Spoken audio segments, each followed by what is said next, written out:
night. And hey, listen, it's a live show. On Wednesday nights, we study. Usually the kids are around. It's difficult finding somebody to babysit a newborn. Say hello, everybody. We're going to try to do physical assessment tonight. I hope your weekend is going, not your weekend, your weekday is going well. And you are just pushing through.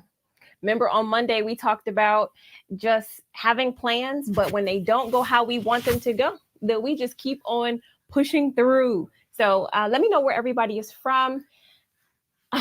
Can we study tonight? Are you ready for it? Maybe. Hello, everybody.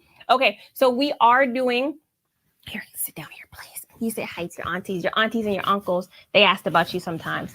Cleveland, Vermont in the house. Hello, everyone. We have the topic, you just drooling. Is the drool everywhere? Teething, maybe. Do you teeth at 3 months? Do you? She's actually being really good. All right, we have the topic, pray, okay. Physical assessment tonight. And physical assessment is absolutely a fundamental issue. It's definitely fundamentals. And it's not something that I specifically talk about in the V2 or the book. So what I did was something, girl, no, you cannot be doing that tonight. What I did was something special for everybody that has the V2, okay? So just for housekeeping, we do have back to school happening on Monday.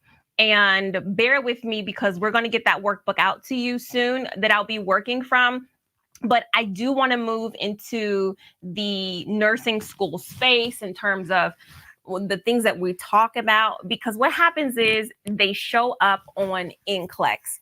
And when we were doing, even myself, when I was doing the physical assessment topic today for you, it is, well, actually last night too, it is actually so complicated when I tried to write prioritization questions. So in order to get the workbook for the back to school, please sign up. You see the website right in front of you. It's remarnurse.com/back to school. And again, that's going to happen Monday at 8 p.m. Eastern time. So we're going to do our regular Monday motivation, and then we're going to come back in the evening and do that back to school event. So just give me like an hour, okay? An hour of your time. Now, going into this here, I don't know if you saw it as well, for housekeeping, we are doing a bundle for all of the quick facts. The sisterhood of quick facts is now available as a bundle, and we're doing free domestic shipping for those of you who are either you're starting your nursing school journey or you're going back to school. A lot of PNs that want to go back to school, they are using the bundle in a major way. So this is an opportunity for you to do that. And the bundle can be many things. All right. So prices are there for you. God bless everybody on this Wednesday night, because Wednesday is hump day for a reason. It's hump day for a reason. It's because you have to get over something in order to have or finish out the rest of your week. So we're going to do that. All right, let's get into physical assessment. And I need for you to put back on your fundamentals hat. Put back on your fundamentals hat, because physical assessment, when we are doing this as nurses, it gives us so much information. So, for example, okay, you're going to have to go, girl, because me and you both cannot be teaching tonight, okay? I don't know, I should take a vote. Who do you guys want to see more of? I feel like I would lose. So, mommy's going to give you, okay? And if y'all know some babysitters that babysit at night, that's something that I think we're in need of, especially Wednesday nights. So let me get back into it. So the physical assessment, remember, there's two ways that we learn how to do this in nursing school. We learn how to do this as a focused assessment. And then what I have here is basically how we started, which is just doing the head to toe assessment, head to toe. So the entire scope of your prioritization is usually based off of this head to toe assessment that we have to do. All right. So. A complete head to toe assessment is the systematic way that we are evaluating our patients. Now, the purpose of the head to toe physical assessments, and just stay with me if you're not really sure where I'm going with this, you're going to see it in the prioritization questions at the end. So the physical assessment purpose is to really obtain baseline data about your client's abilities, their functional abilities. Also, when we are getting our subjective data, it is the physical assessment that is going to confirm a lot of that objective data. And so it helps us to establish our plan of care. And also, it helps us to clinically think about the conditions that our patient will be facing. Man, when you do a proper physical assessment, then you know exactly how your shift is going to go. But if you rely on somebody else's physical assessment, how many can testify that if you try to skip the physical assessment and rely on somebody else's physical assessment, it can get you in trouble? So the way that we're doing this is we're using essentially our five senses. So number one, the first thing that we do is we're going to do an inspection. And this is usually the first thing that you can do very quickly when you enter a patient's room. You are looking for what? You're looking for if the patient is what condition they're in. Are they in bed? Are they sitting in a chair, right? Is there any visual abnormalities? Does your patient have a leg missing? Do they wear glasses? These things are all important points that will help you determine what type of care your patient will need. Types of palpation, we're using our touch, our sense of touch. So we remember when we are doing palpation, what part of our fingers are we using? Do you remember? What part of our fingers are we using? What are we using? Are we using the pads or are we using the tips? Fundamentals. This is the conversation I have when I do fundamentals. Are we using the pads or are we using the tips of our fingers? What do you say? And then there are two types of palpation. You have a light and then you have a deep. And I put here the depth that you are supposed to palpate the patient in order to do this properly. And if you said you use the pads, you are right. We use the pads of our fingers when we are trying to evaluate structures, when we are looking for vibrations, when we want to know the size of something. We're using the pads, not the tips of our fingers. Great job. Percussion. Percussion is the act of striking the body surface. And this was one of the things that I thought was so interesting, kind of weird in nursing school when my instructor showed us percussion, because you're literally hitting the patient, right? You're hitting the patient with your fingers and listening to any sounds that happen. All right. So we know percussion can be direct or indirect. Okay. Direct or indirect. And there are 5 sound types that we are looking for with percussion. And that is flatness, dullness, resonance, hyperresonance, and tympany. Okay. Tympany. Auscultation is the next step, and that's listening. So we're using our ears, and auscultation can also be direct or indirect. I would say that it is important for you to know the proper steps that a nurse does her auscultation, whether it is direct or indirect. There are some sounds that you do not need to have a stethoscope in order to hear, like if there's a respiratory wheeze, or if there's grating in the shoulders or the knees, you're able to hear that without a stethoscope. Again, auscultation, if we're talking about that, we are describing what we hear according to pitch, intensity, duration, and quality. These are just some definition terms. The pitch is the number of vibrations per second. Okay. The intensity refers to the loudness or softness of a sound. The duration is just how long something is. It's like our medication durations. And the quality of the sound, this is a subjective descriptor, and it is if you have whistling, gurgling, snapping, these are the sound descriptors, the adjectives. Well, our nursing responsibility is this.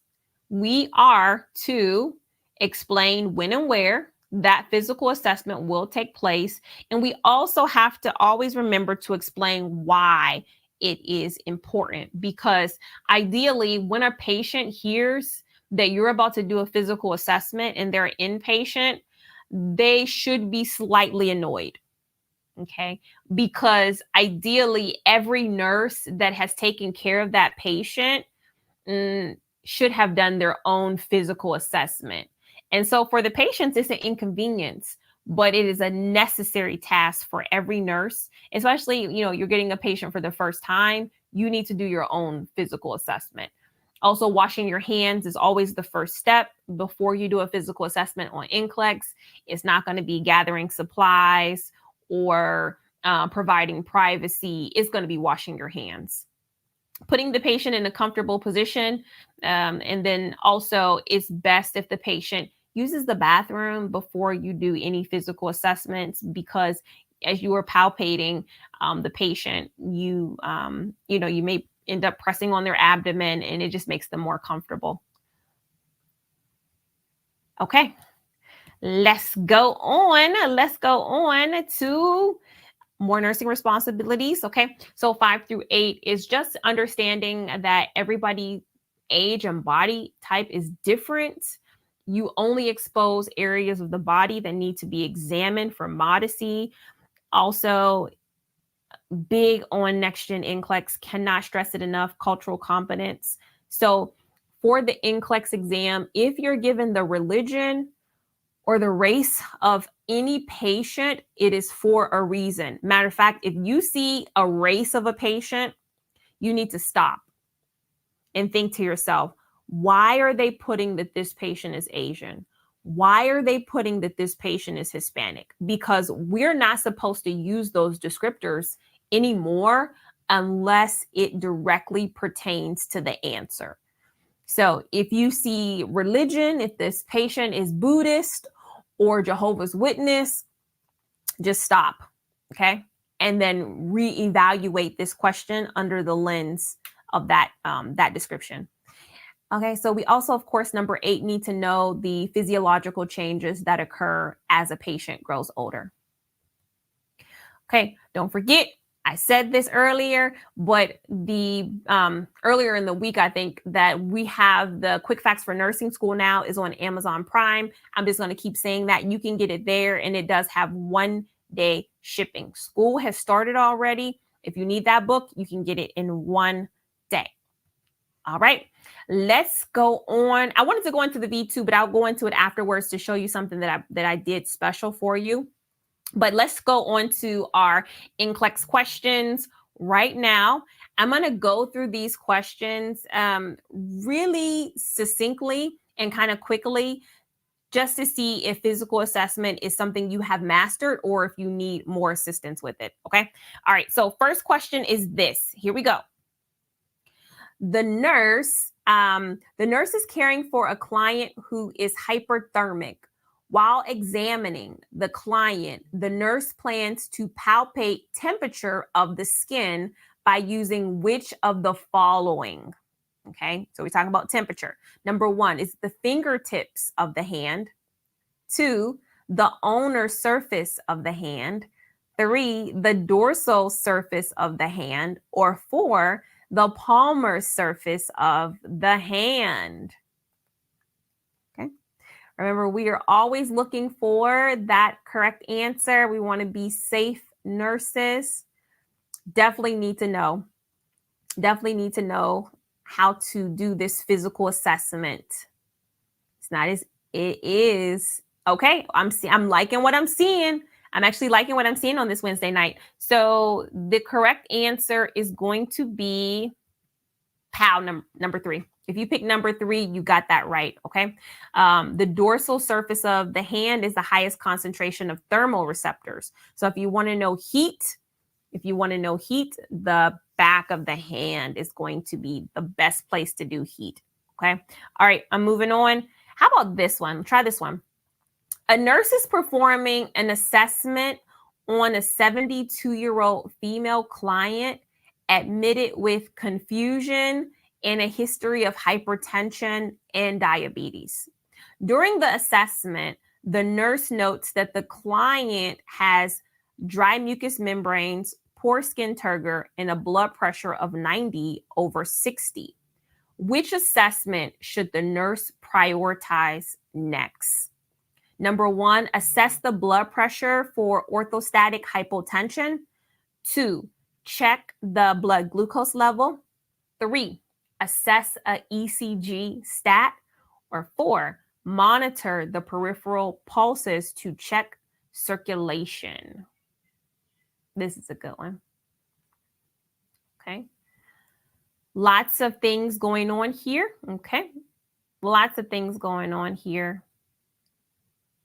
You have a 72-year-old female client, history of confusion and hypertension and diabetes.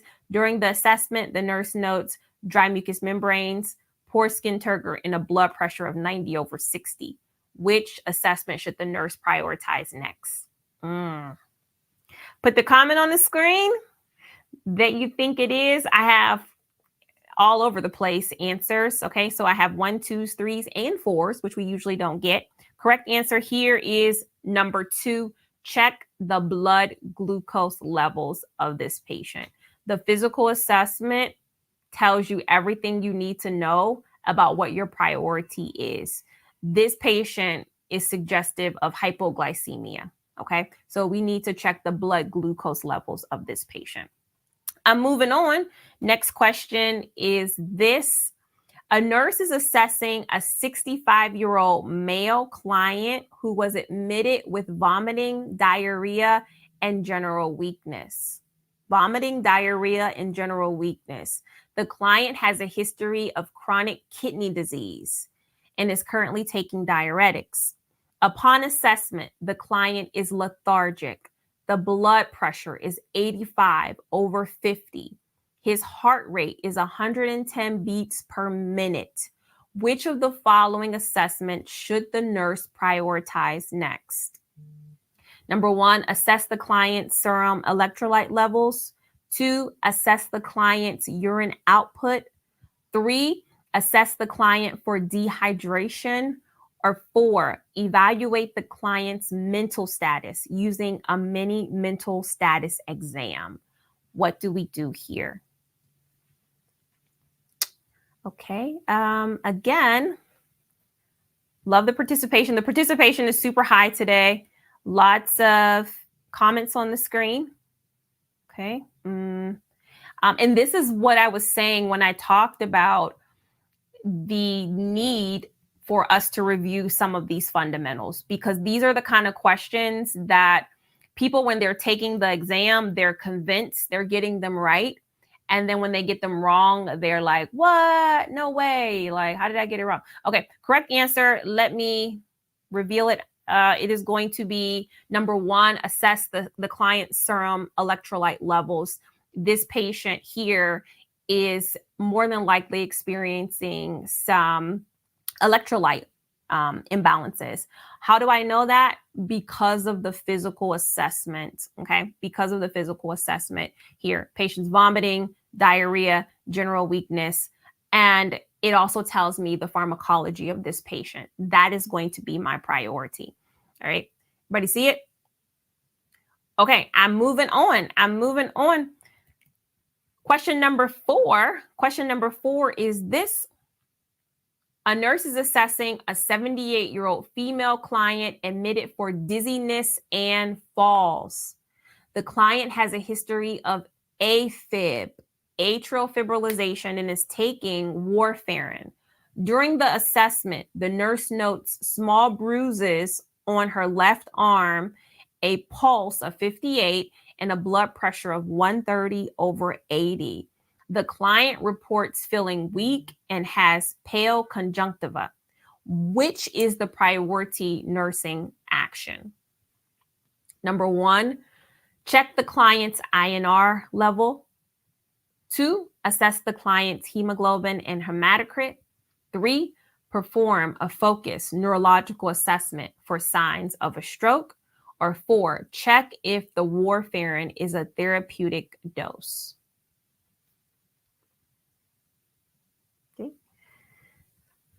Woo. Physical assessment. I'm so glad we came to class today. I'm always happy when we come to class, but I am extremely happy when we are able to learn some new information or be challenged in a new way. All of these questions are absolutely the same question. I just changed the characteristics of the patient, but they're all the same question. The correct answer is number 2, assessing the client's hemoglobin and hematocrit levels. This is the priority. Why? Because the physical assessment tells you that this is the priority. Let me know if you guys understand this. Because I'm not usually, and I'm just going to be honest, a lot of people are picking the wrong answers. So let me know if we need to go over this one more. Someone says, okay. Do we understand it? Yes. Let's look at it again. So that's okay. That's all a comment. I'm lost. Okay. So here, what I don't want you to do when you get these types of questions is I do not want you to get lost and caught up in the details that don't matter. They don't matter, really. Okay. So you have a 78-year-old female. That's great. Okay. Now, the female has dizziness and falling. Okay. Dizziness and falling. There is a history of atrial fibrillation. Okay. That's cool. But the major thing is here, this patient is taking warfarin. So now you have two things going on. You have dizziness and falls, and you have warfarin. Okay. You have falling, and you have what type of medication is warfarin? It's a blood thinner. And you have an elderly person. So what is that elderly person at risk for on a blood thinner? Okay. And if they fail. So anyways, during the assessment, the nurse notes small bruises on the left arm. So we already know the patient has a propensity to bleed, but what else is going on? The physical assessment tells you the patient has a low pulse. The blood pressure is slightly elevated, but at the same time, what else? The patient is weak and they have pale conjunctiva. This is a physical assessment. Okay. That means that they could have some bleeding going on. That's your main thing. Even honestly, even if you didn't have everything else, you have falls and you have warfarin. Okay. So I'm going to be worried my elderly person is internally bleeding. And so what I need to look at is I need to look at the thinness of the blood. If I look at the options that's in front of me, check the patient's INR level, not so much. Let me look at the other ones. I have a hemoglobin and I have a hematocrit level. Okay. What's going on? Is this anemia or is this bleeding? This gives me more information than 1. 3, perform a neurological assessment. Not too many people pick number 3. 4, a lot of people pick number 4. The warfarin is a therapeutic dose. So that means you're not even going to look at anything going on with the patient. You're just going to go to the medication reconciliation and look at the dosage that was prescribed. That's heinous. Okay. Yeah, there was a lot of distractors there, but that's what I'm saying. You have to be able to weed through the distractors. Let me, somebody asked me to do number 2. Was it number 2? Was it number 2? Same thing here, just really quickly. I don't know if it was 2 or 3. Same thing here, number quickly. We have an elderly female. They have a history of with confusion. So they're confused right now. And they also have high blood pressure and diabetes. Okay. Let's see if we can make the jump, because you got to be able to make the jump.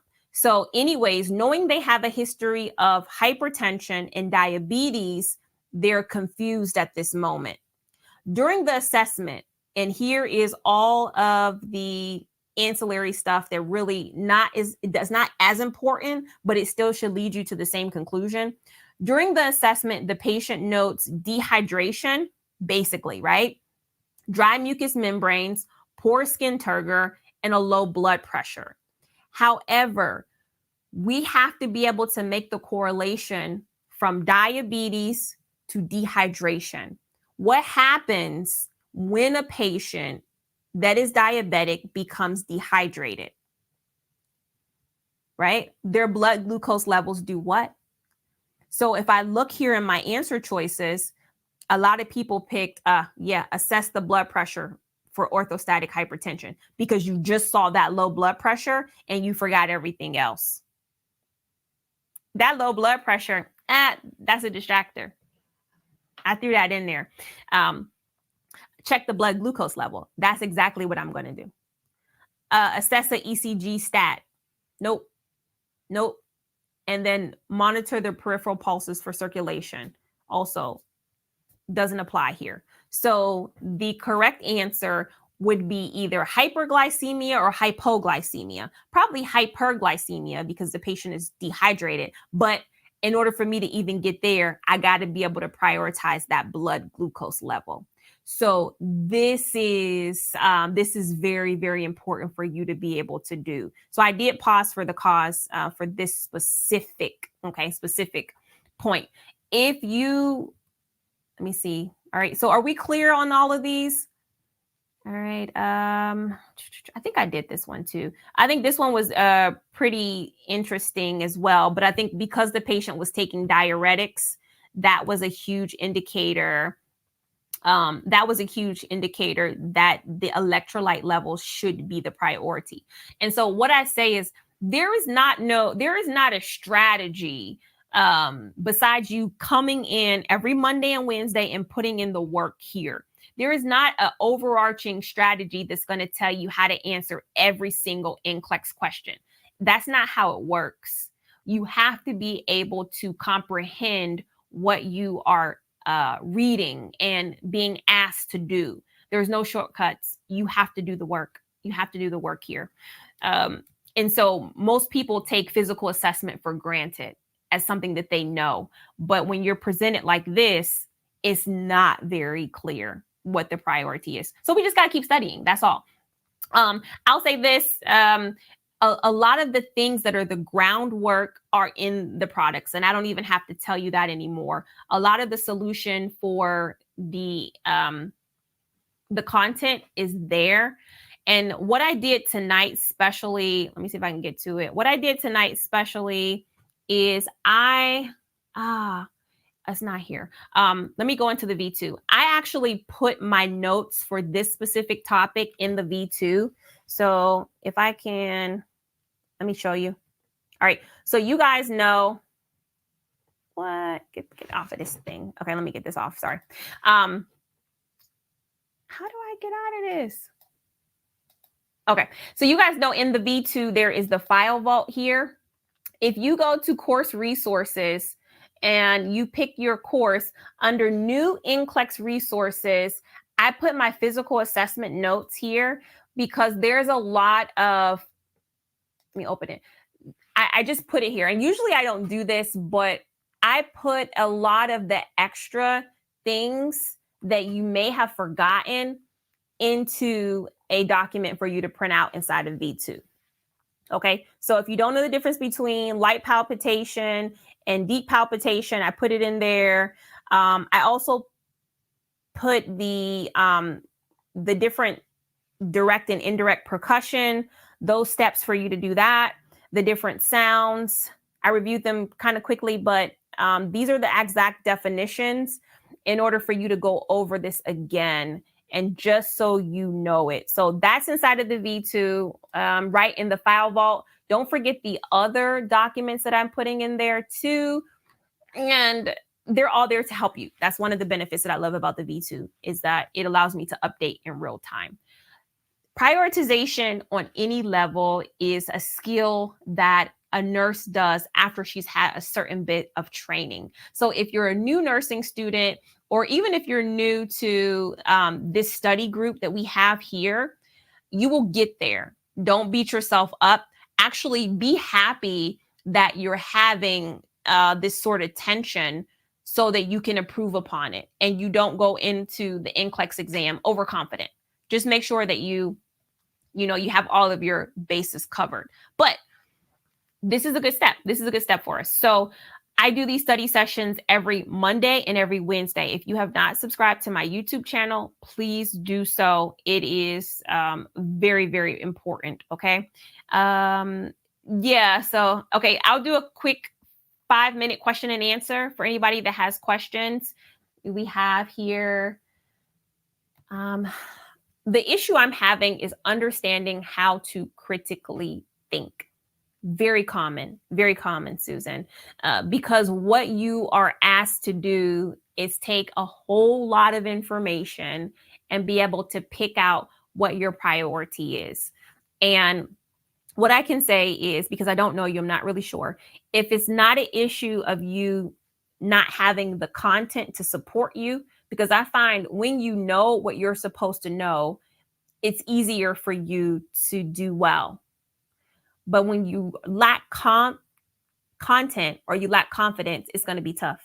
It's going to be tough. So if that's not your problem, you feel like you have the content, then you just need more practice with questions and repetition.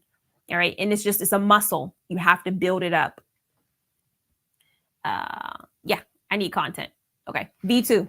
Get into the V2 Selma. I don't know if you're new here, but go to remarnurse.com and you actually can take a free trial. Okay. You can take a free trial of my V2. What is it? Thank you. I always learn something new. Yes. That's the goal. That is the goal. The update on the physical assessment note. Yeah. So it's in your file vault. So anybody, whether you have the RN program or the PN program, you should see those notes in the file vault. Professor, can you have a class about peripheral artery? Okay. Yes, I can. I can put that on the list. I'm not sure exactly when I'll do it, but I can do it. What else? Cheryl, Kelly, please, you want to give a testimony? Thank you so much. And I'm so glad. If you send me a DM, you're messaging me on, this is YouTube. Email me, support@remarreview.com. And just let me know and we'll get you on. Okay. I feel so nervous. Just need some encouragement. Can we all encourage Brianna right now and just send her some positivity that she has already done things much harder than this test, actually, and you are more than prepared. If you've gone through nursing school, and then I know you have the capacity to complete this final exam. Okay. It's the last step, and you never want to stop when you're this close to the finish line. You're literally this close. I could see if you were, just starting nursing school or you were applying and you were nervous, but I want you to change the perspective and look at this as a major opportunity to get to the next level of your life, because you certainly don't want to stay at the same level when you have the opportunity to advance. Okay. I hope that helped you. Yes. Okay.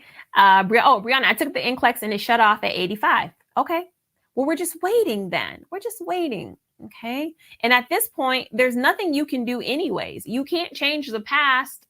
So whatever happened already in terms of your license. You better enjoy today. Okay. You better enjoy this moment that you have when you don't have to study. Okay. Stay focused. Good encouragement. All right. What else? Anything else, guys? Otherwise, I'm trying to think. We have another class. We have 2 classes on Monday. Don't forget. another class on Wednesday. God is keeping us all, allowing us to be consistent during this season. It's very busy for everybody. I know you have a lot going on. And so for you to even be able to take time to come here on a Wednesday night or a Wednesday morning, wherever you are, it means you're serious. It means you're really serious about this goal that you're having. And a lot of people, you know, they have this vision of what they want to do and what they want to achieve, but you actually are making the decision. And I believe that a vision board is cool to have, and, you know, but a decision board is even greater. And so because you are showing up for class, then you're in a good place. Okay. You're in a good place. Don't lose that focus.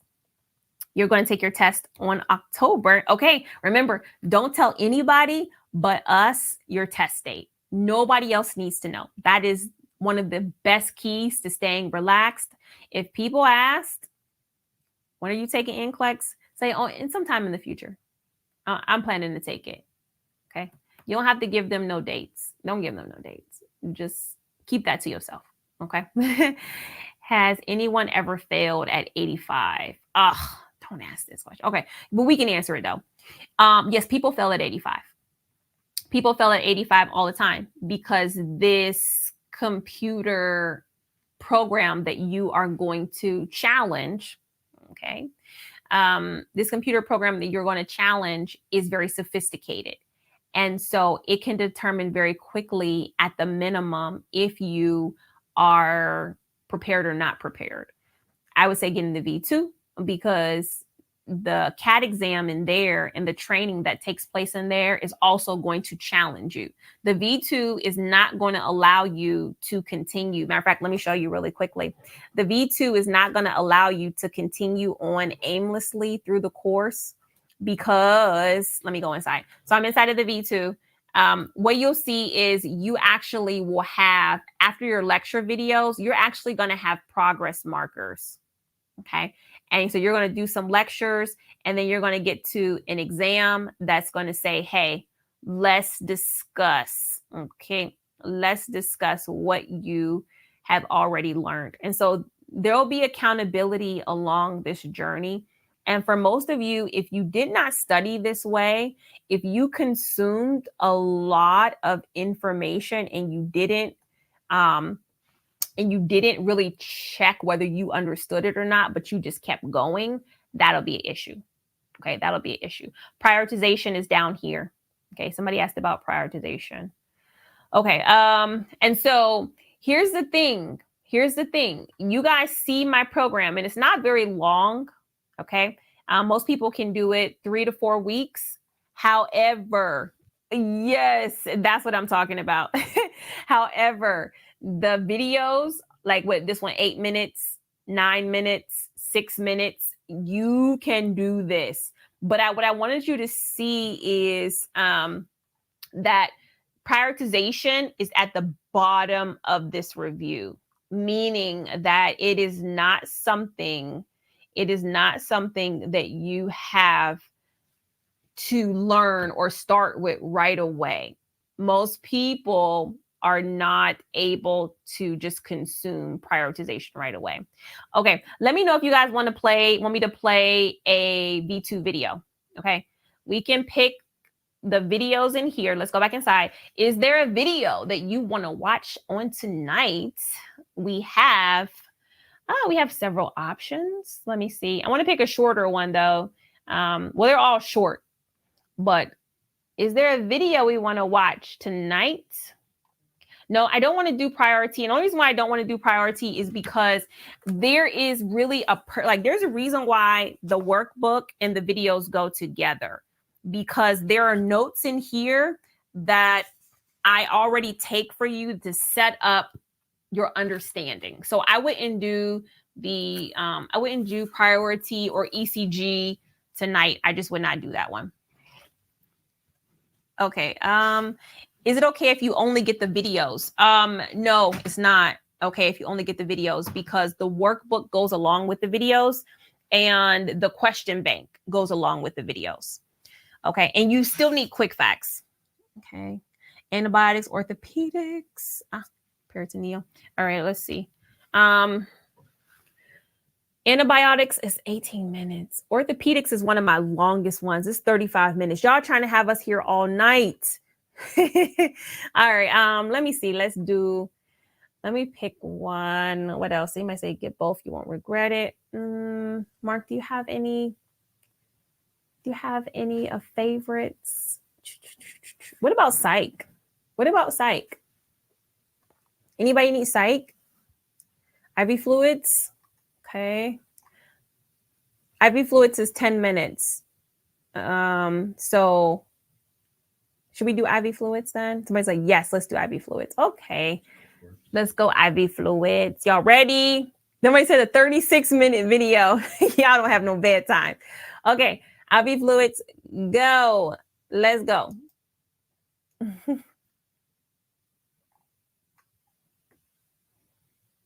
Boom.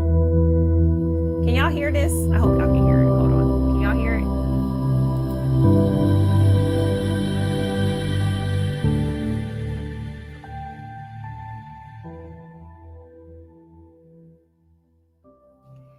Welcome to IV fluids. Yes, I realize that most nursing students know that the body is made mostly of water. But did you know that the majority of that water is actually carried around by the cells? So whenever we consider introducing more fluids or water into the body, we need to know how it's going to affect your patient at the cellular level. So keep that in your mind as I'm reviewing this topic. IV fluids will directly affect your cell, and they're in relationship to the cellular plasma that we're going to be looking at. So there are 3 types of intravenous fluids. Now, here is my pro tip for you. All 3 are used to treat some form of dehydration. I see some heated arguments amongst nursing students about which IV fluid is best for dehydration. Listen, all 3 can treat some type of dehydration because there's not just one kind of dehydration. So let's review. The first IV fluid that we're going to talk about is the hypotonic fluid. Now, hypotonic fluid will have low 2 things. So 2 things will be lower than normal. Number 1 is the osmotic pressure. Now, you might be thinking to yourself, okay, I'm going to write down osmotic pressure, but what is that? And essentially, it is the pressure of the fluid as it crosses the cell membrane. So hypotonic fluids will have a lower osmotic pressure. The second thing that will be lower in the hypotonic solution are the concentration of particles. They're going to be less than normal plasma. So that is going to pull fluid into the cell. It's going to pull fluid into the cell. That's what hypotonic IV solutions do. So the fluid will move from the extracellular space to the intracellular space. What are some examples of hypotonic solutions? They are 0.45% normal saline, also called half normal saline, and 2.5% dextrose. So here's a great question. What type of dehydration does this treat? What type of dehydration does hypotonic IV solutions treat? They treat intracellular dehydration. Hypotonic IV solutions can also be used for hypernatremia or increased sodium levels. And that is essentially because the hypotonic solution is going to pull water into the cells, and that is going to lower the sodium levels. We need to avoid the hypertonic IV solutions in clients with decreased renal function. And you will see this with a couple of the IV fluids. And that's just simply because Clients with decreased renal function already have a hard time of excreting the body's normal liquids. So whenever we're introducing more liquids into the body, we can expect for the kidneys to have an even tougher time getting rid of that extra fluid. So we want to be very mindful who we give additional IV fluids to. Also, clients with pulmonary edema, you want to be mindful of that because the heart is already in a situation, the heart and the lungs actually are in a situation where they're trying to manage additional fluid. And client with burns as well, we need to avoid hypotonic solution. Let's move on to isotonic solutions. Isotonic IV fluids will have the same osmotic pressure and the same concentration of particles as normal cellular plasma. So that means that the fluids, they do not draw or push fluids into the cell. They kind of stay where they're put. So examples of isotonic solution are 0.9% sodium chloride or normal saline, also lactated ringers, and D5W, which is 5% dextrose and water. So the question is, what type of dehydration does this treat? What type of dehydration does isotonic solutions treat? Well, they treat the very common intravascular dehydration.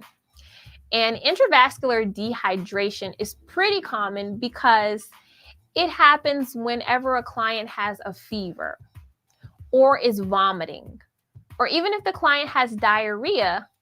And also pregnant women who are in labor, because they lose a lot of fluid, they are at risk for intravascular dehydration.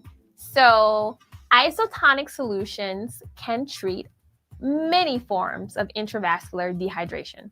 Also, they are used for clients who have burns or trauma.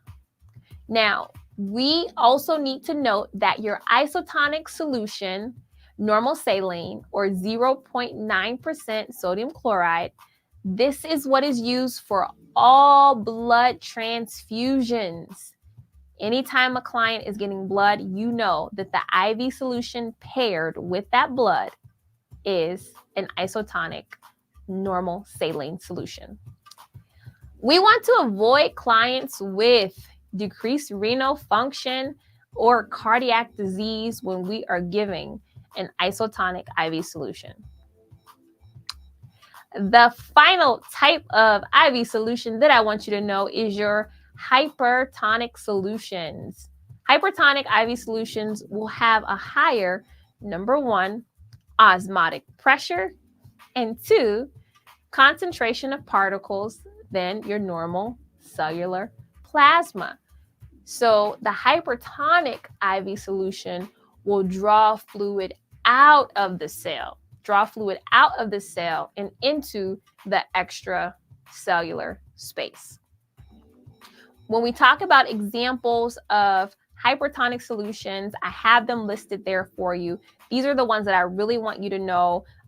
They're D5 in normal saline, also D5 in lactated ringer, as well as 10% dextrose and water. Okay. Hypertonic IV solutions are used for cerebral edema. Also, they can be used for intravascular dehydration with cellular overhydration. And I know that's tough, but essentially the patient has dehydration as an issue intravascularly, but the cells are also at the same time filling up with too much fluid. And this happens typically after surgery because the client has lost a lot of blood, but because there is an incision in a specific area, the cells will draw fluid to that space. So hypertonic solutions can be used for that situation. We want to avoid hypertonic solutions in clients with compromised renal function, congestive heart failure, and diabetic ketoacidosis. Now, here's a general nursing intervention tip anytime you are dealing with IV fluids. They are: do not give the IV fluids hypotonic or hypertonic solutions rapidly, because they cause changes in the cells. They can damage them, right? So if you give a hypotonic solution, it will draw fluid into the cells. The cells can burst. They'll be way too filled with fluid. And the hypertonic solution will draw the fluid out of the cells, causing the cells to really shrink. So we don't want to give those too quickly. Also, we do not give clients with increased intracranial pressure IV fluids, because sometimes it can cause a shift with the cellular edema. So specifically, the hypertonic solutions will be okay, but anytime NCLEX says isotonic or hypotonic solutions for cellular edema, no, that is not going to be a good answer choice. Okay, so we have reviewed IV fluids. Let's move on to the next topic.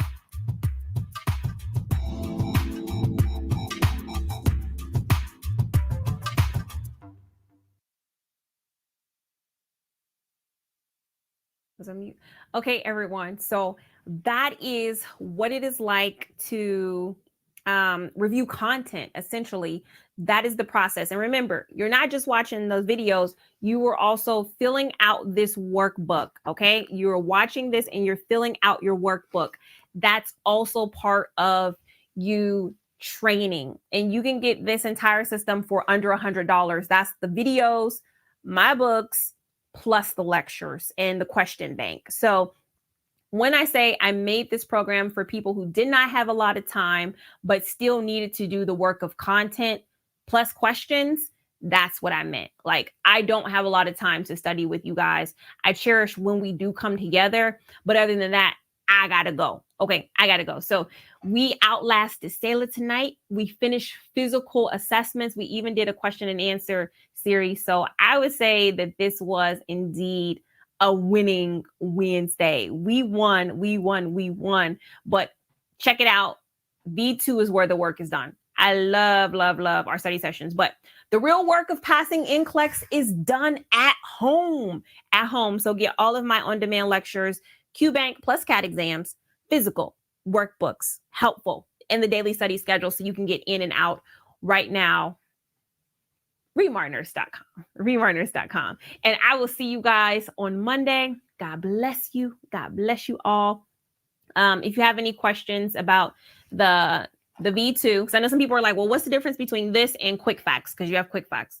Send me an email, support@remarreview.com. I will be so happy to explain it to you and make sure you know where your study calendar is. Don't forget, in V2, physical assessment notes are there for you. I took the time to write those notes for you. So just go read them and check them out. All right. As always, thank you, Mark, so much for helping me on this live today. I appreciate your support. Thank you, Team Remar, for supporting on the back end as well. Who else do I thank? Thank you guys for showing up. Thank you, baby Sayla, for going to sleep. Everybody, good night. God bless you. Remember, you can, you will, and you must pass NCLEX. See you guys later.